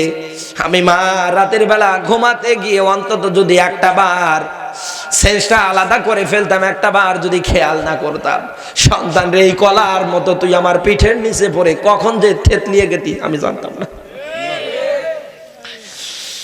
কুষ্টিয়াবাসী যে মাটা এত কষ্ট করার পরে এই শীতের রাত, সন্তান যারা আছেন, বিয়ে করার পরে যাদের এই সন্তান হয়েছে, যারা সন্তান কেবল ছোট 6 মাস 7 মাস বয়স, তারা বুঝবেন পৃথিবীতে সন্তান মানুষ করা কত কষ্ট। সেই মা বাবা গুলোর আজকে ঠিকানা হয় বৃদ্ধাশ্রমে, রেল লাইনে, রাস্তার ধারে। এই কথা বলে, আপনি এত টাকা কামাই করেন, এখান থেকে কি একটু খাবার আপনার মাটারে দিতে পারেন না, আপনার বাবাটারে দিতে পারেন না? আফসোস, আপনার এই জন্য তো জীবনে অশান্তি। হাজার হাজার বছর আগে বনী ইসরাঈলের যুবক মায়ের খেদমত করে যদি এই বিপদ থেকে বাঁচতে পারে, আপনি কেন পারবেন না? নাকি তখনকার আল্লাহ একরকম আর এখনকার আল্লাহ আরেক রকম? আল্লাহ কি এক না? আপনি কি করছেন? আপনার জীবন জিন্দেগি কি? মা বাবা বাদ দিয়ে যাদেরকে আজকে বড় আপন মনে করে আছেন, একটাও আপন না, সবগুলো স্বার্থের জন্য আপনাকে ভালোবাসতেছে। স্বার্থ যেদিন ফুরে যাবে, সব কিছু রেখে ও আপনার কাছে ধার কাছে আসবে না। এই জন্য আমরা দেখতে পাই কি বিদেশে হাজারো প্রবাসীরা কাজ করতে যায়, মাস গেলে বউয়ের অ্যাকাউন্টে টাকা পাঠিয়ে দেয়, বউ এই দিক আরেকজনের সাথে লাইন মারে। বেচারা প্রবাসী থেকে আসার পরে, বিদেশ থেকে আসার পরে বাড়িতে আর বউরে পায় না, টাকা তো দূরের থাক। এই পৃথিবীতে আপনাকে স্বার্থের জন্য মানুষ ভালোবাসে, স্বার্থ যতদিন আছে এই ভালোবাসা আছে, বিনা স্বার্থে ভালোবাসে পৃথিবীতে মা বাবা। আপনি বিশ্বাস না করেন, মা বাবার সাথে যারা খারাপ ব্যবহার করেছেন, যান বাড়িতে, বাবার সামনে গিয়ে দাঁড়িয়ে বলেন, বাবা গো অপরাধ করেছি মাফ করে দাও। মাকে ডাকতে বলেন, মা গো অপরাধ করেছি মাফ করে দাও। কোরআনের এই ময়দান এত সুন্দর করে সাজিয়েছে, সাকসেসফুল হবে তো তখন যখন এই কথাগুলো আপনি আমলে নেবেন। শুধু কান দিয়ে শুনলেন ও কান দিয়ে বের করে দিলেন হবে না। এই কথাগুলো শোনার পরে আমলে নেবেন, অন্তত মা বাবার সাথে কোনোদিন খারাপ আচরণ করবেন। একটা বার গিয়ে বলেন, বাবা আমার অপরাধ হয়েছে, ভুল হয়েছে, মাফ করে দাও, ক্ষমা করে দাও। পৃথিবীর সকল মা বাবা তার সন্তানটারে বুকে জড়িয়ে নেবে আর হাউমাউ করে কান্না করবে আনন্দের উত্তেজনা ঠেলায়। এই কথা বলেন, কিন্তু আমরা পারি না। আপনি বুঝবেন, একদিন বুঝবেন, হয়তো আজকে বুঝতেছেন না, কিছু মনে হচ্ছে না। আল্লাহর নবী ডাক দিয়ে বললেন, সাবির আমার, এটা হচ্ছে 2 নাম্বার ব্যক্তির বর্ণনা। 3 নাম্বার ব্যক্তিটা কি করেছে জানো? একটু ধনী মানতে ছিল, টাকা পয়সা তার অনেক, স্বাস্থ্য বোন তার বিপদে পড়ে সে ভাইয়ের কাছে সাহায্য চায়। ভাই তাকে অবৈধ প্রেমের প্রস্তাব দেয়, উপায় না পেয়ে রাজি হয়ে গিয়েছিল। দরজা জানলা যা আছে সব বন্ধ করে দিয়ে এই মুহূর্তে তার বোনটা ডাকতে বলে, আল্লাহর বান্দা একটা বার লক্ষ্য করে দেখো, দরজা জানলা বন্ধ করে দিলে এই মুহূর্তে দুনিয়ার কেউ না দেখলে ও একজন যিনি দেখবে তিনি কে? আরো জোরে। সঙ্গে সঙ্গে উপর থেকে উঠে আমি পিছন দিক দিয়ে একেবারে দিয়েছি একদর। আল্লাহ গো, এইরকম নিকৃষ্টতম কাজটা যদি আমি তোমার ভয়ে অন্তত ছেড়ে দিয়ে যদি আমি চলে আসি, মেহেরবানি করে এই জায়গা থেকে একটু বের হওয়ার রাস্তা তৈরি করে দাও। আল্লাহর নবী বলেন, যখন এই দোয়াটা করেছে 3 নাম্বার ব্যক্তিটা, আল্লাহর নবী বলেন পাথরটা একেবারেই সরে গিয়েছে। শুধু সুবহানাল্লাহ বলে শেষ করে দিলে এই জায়গাও হবে না। কত যুবক আছে এই দেশে পরকীয়ার কাছে গিয়ে জীবনটা নষ্ট করে দিচ্ছে শুধু একটা মেয়ের কারণে। এক কথা বলছে না কেন? কুষ্টিয়ারে সরকারি কলেজে ভর্তি করে দেয়, উচ্চ পদস্থ কুষ্টিয়ারে যে ভার্সিটিতে ভর্তি করে দেয়, পড়াশোনা করতে গিয়ে আর পড়াশোনা করে না, পড়াশোনা করতে করতে গলায় একটা বাঁধিয়ে নিয়ে আসে। বোঝেন বোঝেন আমার ভাইরা, আল্লাহর নবী জানিয়েছে বাইহাকী শরীফের হাদিস, এই পৃথিবীর ময়দানে পরকীয়া প্রেম যারা করে তাদের জন্য পৃথিবীতে কোনোদিন রহমত আসবে না, বরং গজব আসবে, তাদের জন্য ক্ষতি আছে। পরকীয়া প্রেম যারা করে, যারা আনন্দে চালায় কাজগুলো, আল্লাহর নবী বলেন 1 নম্বরে তার চেহারার দিকে তাকাবা, চেহারা সৌন্দর্য পাবা না, তার চেহারার উজ্জ্বলতা আমার আল্লাহ নিজে নষ্ট করে দেয়। এক কথা বলে না কেন? কারণ বিয়ের আগে যত প্রেম করবেন সব হালাল না হারাম? হারাম। কত যুবক এই দেশে আজ প্রেমিকার মাথায় হাত দিয়ে কসম করতেছে। এক কথা বলে না কেন? নেই নেই।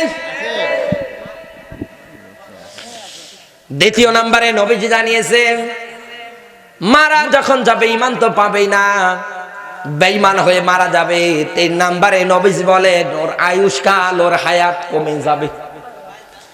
মরণের পরে দেবে আল্লাহ 3টা, মারা যেতে দেরি আমার আল্লাহর উপরে রেগে থাকবে, আমলনামা পড়তে দিলে লজ্জা পাবে। 3 নম্বরে বিনা বিচারে, বিনা হিসাবে আমার আল্লাহ ওরে জাহান্নামে দিয়ে দেবে।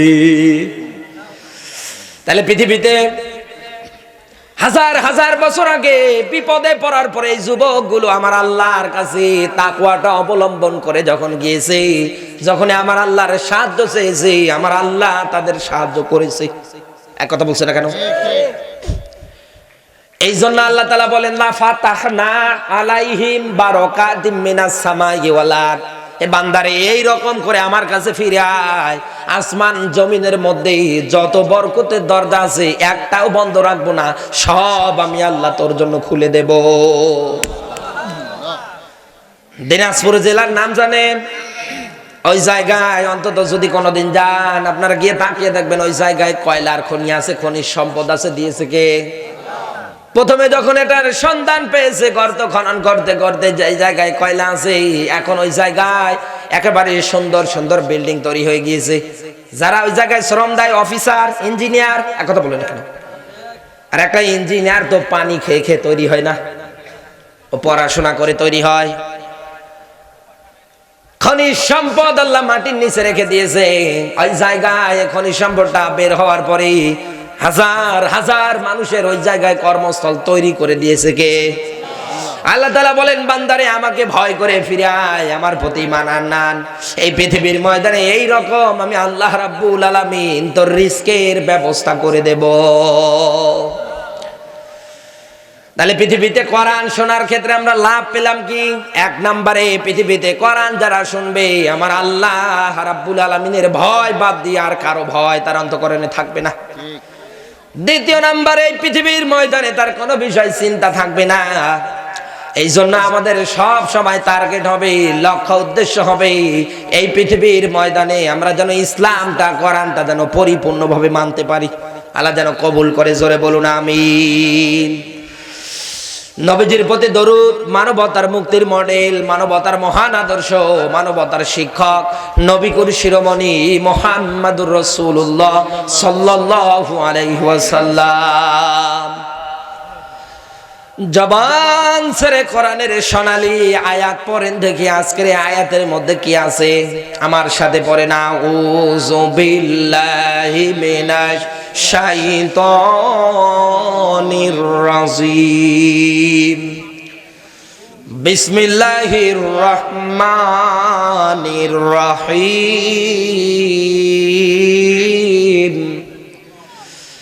ইয়া বুনাইয়া লা তুশরিক বিল্লাহ ইন্নাশ শিরকা লাযুলমুন আযীম।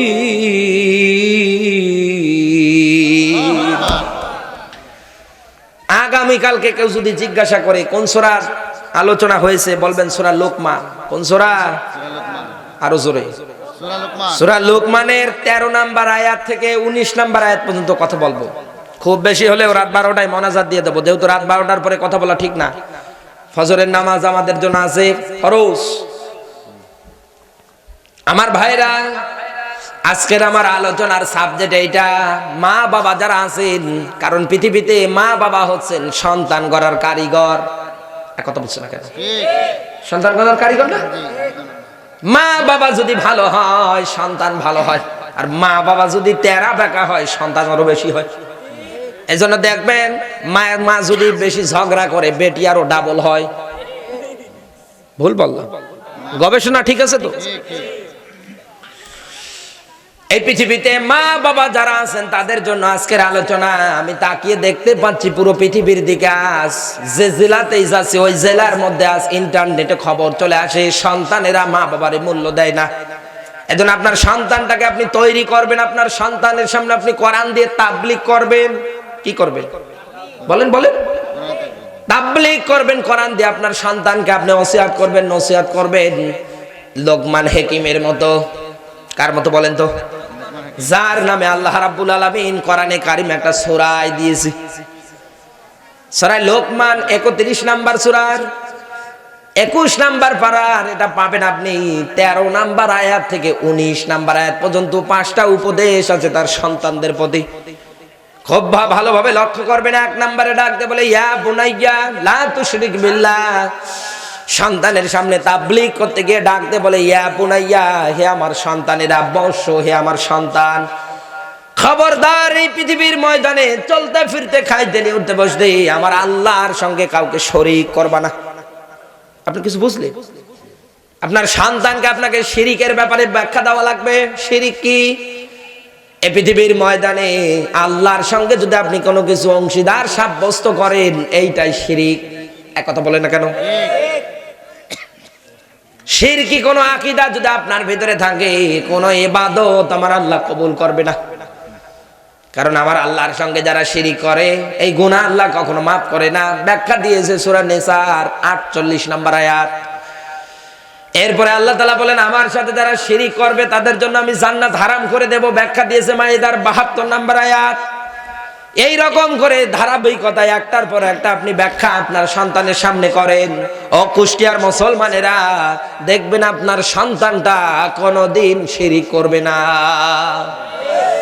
যদি বলেন যে হ্যাঁ হুজুর, কেন আমি এই তাবলীগ গুলো করব, কি কারণে করব? আল্লাহর ব্যাখ্যা, কু আনফুসাকুম ওয়া আহলিকুম নার।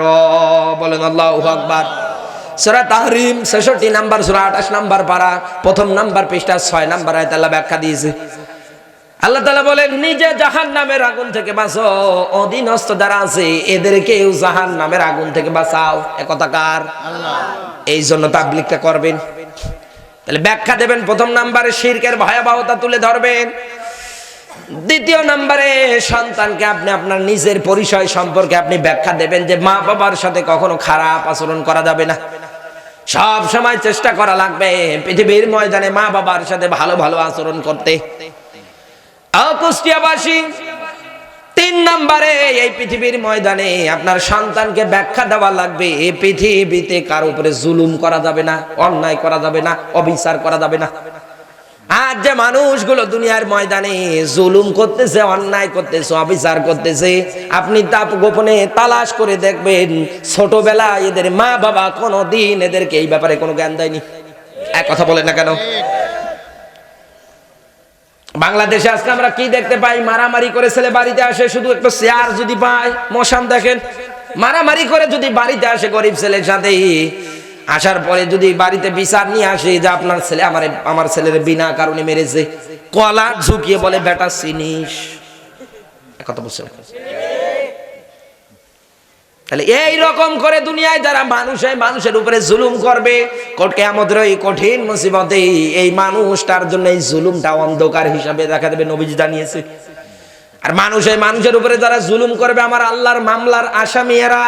ইন্নামাস সাবিলু আলাল্লাযিনা ইয়াজলিমুনান নাস। বলেন আল্লাহু আকবার। সূরা শুরা 30 নম্বর আয়াতে আল্লাহ ব্যাখ্যা দিয়েছে। আল্লাহ তাআলা বলেন এই পৃথিবীর ময়দানে যারা মানুষের উপরে জুলুম করবে, ইন্নামাস সাবিলু আলাল্লাযিনা ইয়াজলিমুনান নাস। এখানে কিন্তু ইয়াজলিমুনান নাস দিয়েছে, মুসলিমুনা দেয়নি, দিয়েছে। যারা মানুষের উপরে জুলুম করবে, আল্লাহ তাআলা বলেন কিয়ামতের দিন এরা আমার মামলার আসামি হবে। 2 নম্বরে দুনিয়ায় যারা সীমা লঙ্ঘনকারী হবে। সীমা লঙ্ঘনকারী বলতে এবার কি বুঝি? এই পৃথিবীর ময়দানটা চতুর্দিকে ঘিরে ঘিরে কিন্তু ইন্ডিয়ার বর্ডার আছে না নেই? আপনি যদি পাসপোর্ট ছাড়া, ভিসা ছাড়া যদি প্রবেশ করতে চান, বর্ডার গার্ড যারা আছে, ব্যাটালিয়ন যারা আছে, বিজিবি যারা আছে, দেখার সঙ্গে সঙ্গে ক্রস ফায়ার দিয়ে দেয়। এক কথা বলে না কেন? আমার আল্লাহর বর্ডার সীমানা কি? এই পৃথিবীর ময়দানে নামাজ ছেড়ে দেওয়া যাবে না, ঘুষ খাওয়া যাবে না, দুর্নীতি করা যাবে না, অবিচার করা যাবে না। সব সময় এই পৃথিবীর ময়দানে ভালো ভালো রাস্তার মোড়ে মোড়ে থাকা লাগবে। এক কথা বলে না কেন? ভালো রাস্তা ছেড়ে দিয়ে আপনি যদি খারাপটায় যান, এই পৃথিবীর ময়দানে আপনি বুঝবেন যে আপনি আল্লাহর সীমানা লঙ্ঘন করে ফেলেছেন। কুষ্টিয়াবাসী, 4 নম্বরে এই পৃথিবীর ময়দানে আপনারে নামাজ কায়েমের এই জ্ঞানটা সন্তানকে দেওয়া লাগবে। নামাজ কায়েমের ব্যাপারে সন্তানের কাছে ব্যাখ্যা করা লাগবে। সর্বশেষ এই পৃথিবীর ময়দানে সন্তানদের সামনে তাবলীগ করবেন, ও আমার সন্তানেরা, এই পৃথিবীর ময়দানে খবরদার, তোমরা পৃথিবীর ময়দানে অন্যায় কাজে কখনো আদেশ দিবা না, জিতে পারে। আল্লাহর নবী বলেন কিয়ামতের ওই কঠিন মুসিবতের সময় আল্লাহর 8টা জান্নাতের দরজা থেকে ডাক আসবে, আওয়াজ আসবে, যেমন তেমন নারীর জন্য না। 1 নম্বরে নবীজি বলেন যেই নারীগুলো দুনিয়ার ময়দানে 5 ওয়াক্ত নামাজ আদায় করবে সময় মতো। মহিলারা নামাজ পড়ে, কোনো টাইম টেবল নেই। এক কথা বলে না কেন? আছে। 2 নম্বরে নবীজি বলেন রমজানের রোজা। 3 নম্বরে আল্লাহর নবী জানিয়েছে এই পৃথিবীর ময়দানে স্বামীর খেদমত সব করতে চাই, এই 3 নাম্বার দিকটাতে গিয়ে ভেজাল আর মানতে চাই না। স্বামী আমার খেদমত করবে, এক কথা বলে না। স্বামীর খেদমত কেন আমি করব? স্বামী তো আমার খেদমত করবে। এই জন্য আমরা কি দেখতে পাই, যৌতুক নিয়ে যারা বিয়ে করে এরা কোনোদিন বউয়ের মুখের উপরে কথা বলতে পারে না। ও বউয়ের কাছে এতিম। আমার ভাইরা, খাদিজাতুল কুবরা বিশ্ব নবী মুহাম্মদ রাসূলুল্লাহ সাল্লাল্লাহু আলাইহি ওয়াসাল্লামের সঙ্গে ঘর সংসার করতেছিল। হঠাৎ করে একদিন খাদিজা হাউমাউ করে কান্না করে। নবীজি দিনের দাওয়াত দিয়ে দরজায় এসে ক্রস করলেন, নক করলেন। একবার যখন ডাক দিয়েছে খাদিজা, সঙ্গে সঙ্গে দরজা খুলে গিয়েছে। নবী আমার তাকিয়ে দেখলেন খাদিজা হাউমাউ করে কান্না করতে করতে চোখগুলো লাল করে ফেলেছে, মোটা মোটা হয়ে গিয়েছে। নবীজি আমার ডাকতে বলেন, খাদিজা রে কি হয়েছে, কেন তুমি এইভাবে আসরে কান্না করতেছো, আমাকে একটু কি বলবা? কথাটা শোনার সঙ্গে সঙ্গে ডাকতে বলে, স্বামী আমার, এতদিন যাবত আপনার সঙ্গে আমি ঘর সংসার করলাম। ও আমার স্বামী, আপনার কাছে কোনো জিনিসের আমি আবদার করিনি, অন্তত আজকে আপনার কাছে আমার চাওয়া পাওয়া মাত্র 3টা, আমারে দেবেন কি বলেন? আল্লাহর নবী ডাকতে বলেন, খাদিজা ঠিক আছে, অসুবিধা নেই, তোমার যা চাওয়া আমি পূরণ করে দেব। ডাকতে বলি, ইয়া রাসূলুল্লাহ, আমার চাওয়া পাওয়া মাত্র 3টা আপনার কাছে। 1 নম্বরে আমি যখন মারা যাব, কাফনের কাপড়টা আপনার যেন জুব্বা মোবারক হয়। 2 নম্বরে আমার জানাজাটা যেন আপনি নিজে পরিয়ে দেন। 3 নম্বরে ইয়া রাসূলুল্লাহ, কবরেতে মুনকার নাকির আসবে, 3টা প্রশ্ন যে জিজ্ঞাসা করবে, এই 3টা প্রশ্নের অ্যানসার আপনি দিয়ে দেবেন।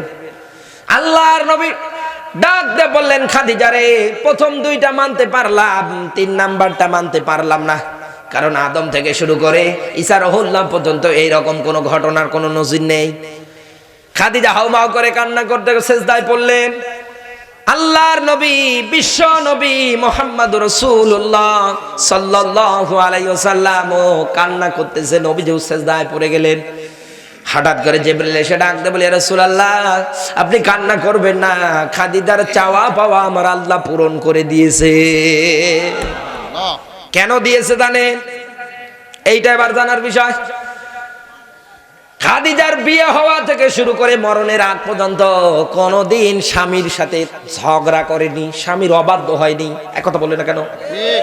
কত মহিলারা স্বামীর অবাধ্য যদি বলে ডায়ে যা, বাইরে দৌড় মারে। কুষ্টিয়ায় নেই, নীলফামারীতে আছে।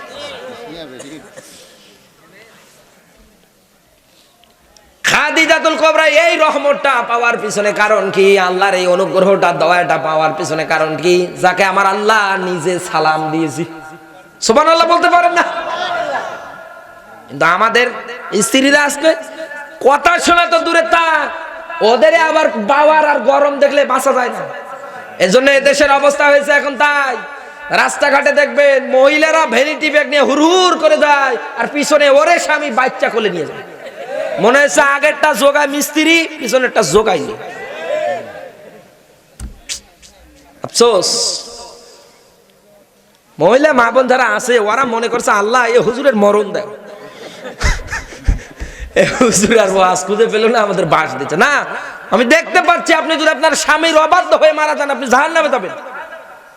আল্লাহর নবী বলেন, আমি মেরাজের রজনীতে গিয়ে তাকিয়ে দেখলাম, যখন আমাকে জিবরিল জান্নাত নিয়ে দেখাতে নিয়ে গেল, জাহান্নাম দেখাতে নিয়ে গেল, আমি তাকিয়ে দেখলাম জাহান্নামে অধিকাংশ মহিলাগুলো জাহান্নামের আগুনে দগদগ করে জ্বলতেছে, চিৎকার করতেছে, আত্মচিৎকার করতেছে।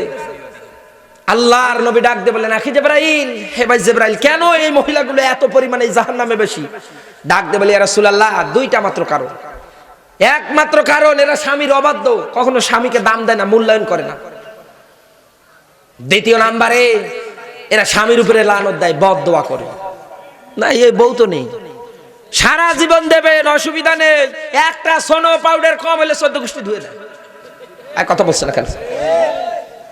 আচ্ছা, কার বউটা এরকম দেখি তো, হাত ওঠান তো। আরে আল্লাহ, এখানে যত ক্যামেরা মিডিয়া আছে সব আমার দিকে মারা। মঞ্চে নাই যারা আছে এরা নাই ভয় পায় যে ভাবি দেখতে পারবে। আপনাদের তো দেখছে না, ওঠান দেখি। কেউ নেই? তাহলে এই এলাকার মা বোন অনেক ভালো না?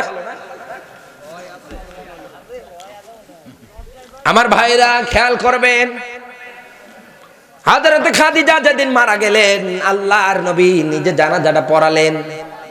নিজের জব্বা দিয়ে কাফনের কাপড় তৈরি করলেন, কবরের মধ্যে রেখে দিলেন। নবীজি আমার এইবার কবরের পাশে দাঁড়িয়ে আছি।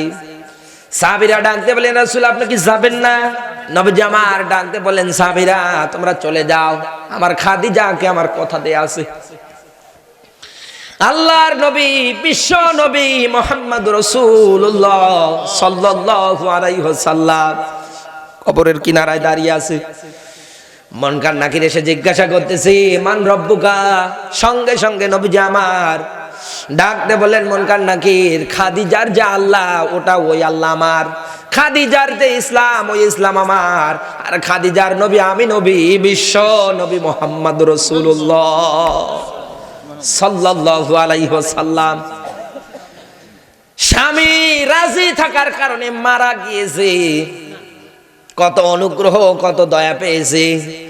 হযরত আয়েশা সিদ্দিকা বলেন,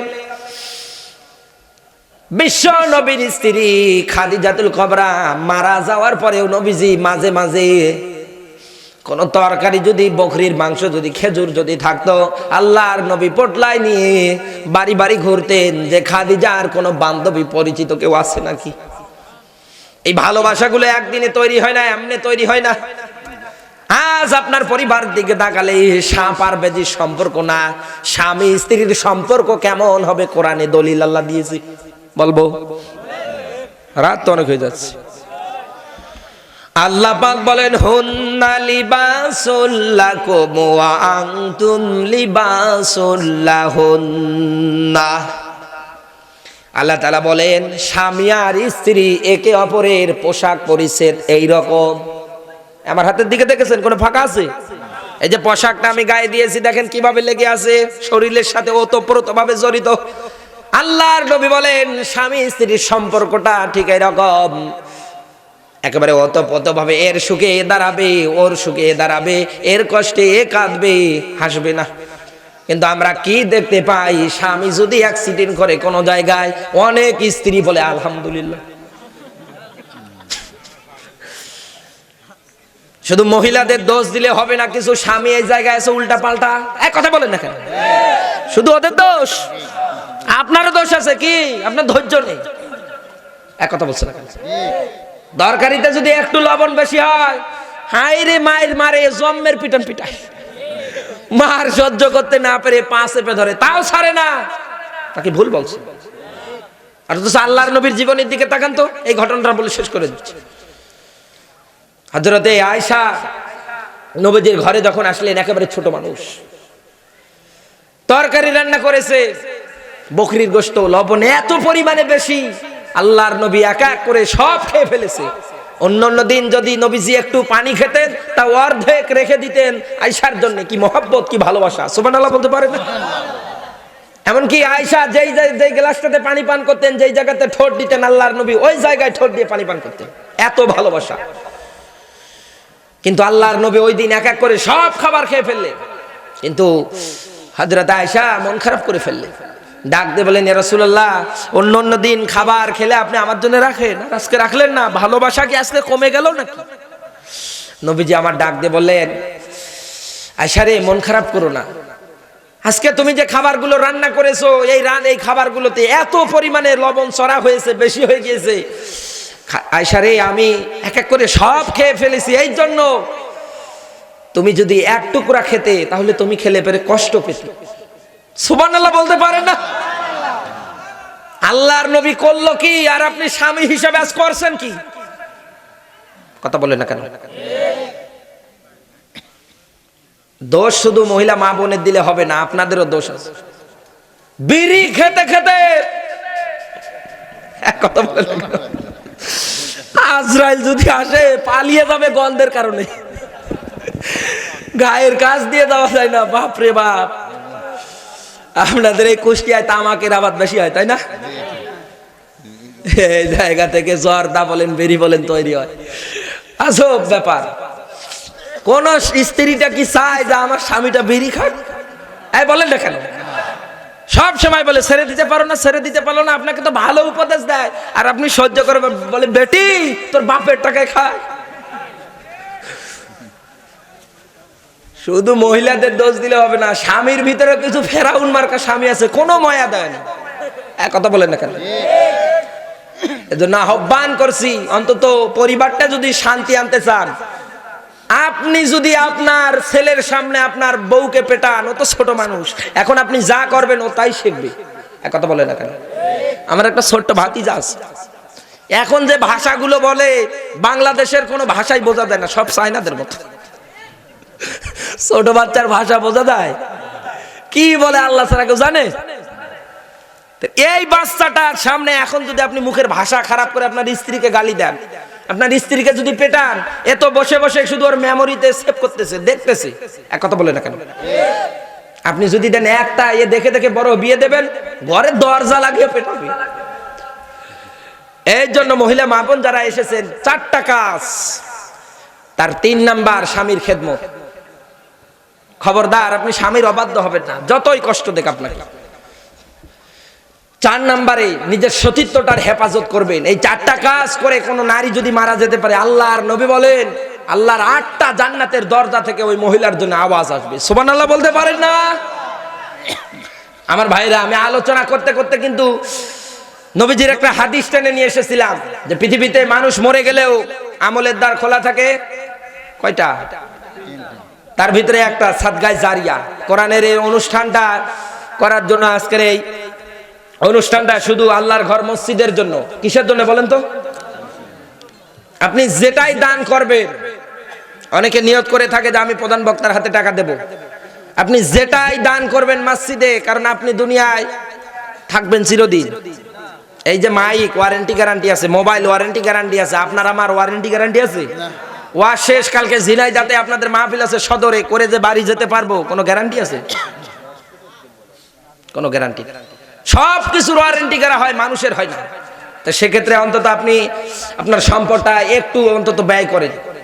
এর আগে চাদর নিয়ে গিয়েছিল, অন্তত আল্লাহর ঘর মসজিদে দেওয়ার জন্য অন্তত আপনারা যারা দিতে চান, অন্তত দেলোয়ার ভাই আছে যারা মসজিদের কমিটিতে আছে, অন্তত তাদের সাথে যোগাযোগ করবেন। আল্লাহর ঘর মসজিদে দেওয়ার জন্য আমি জোর করব না, যেহেতু জোর করে কোনো দান নেওয়া যায় না। আল্লাহর নবীর হাদিস, তোমরা ডান হাত দিয়ে দান করবা, বাম হাত টের পাবে না, বাম হাত দিয়ে দান করবা, ডান হাত টের পাবে না। এইরকম করে দান করা লাগবে। কত? এটা রাখেন। লিল্লাহে তাকবীর। এই ভাই যারা দাঁড়িয়ে আছেন বসেন, আমি মুসাফির মানুষ, দোয়া করে দেব, বসেন।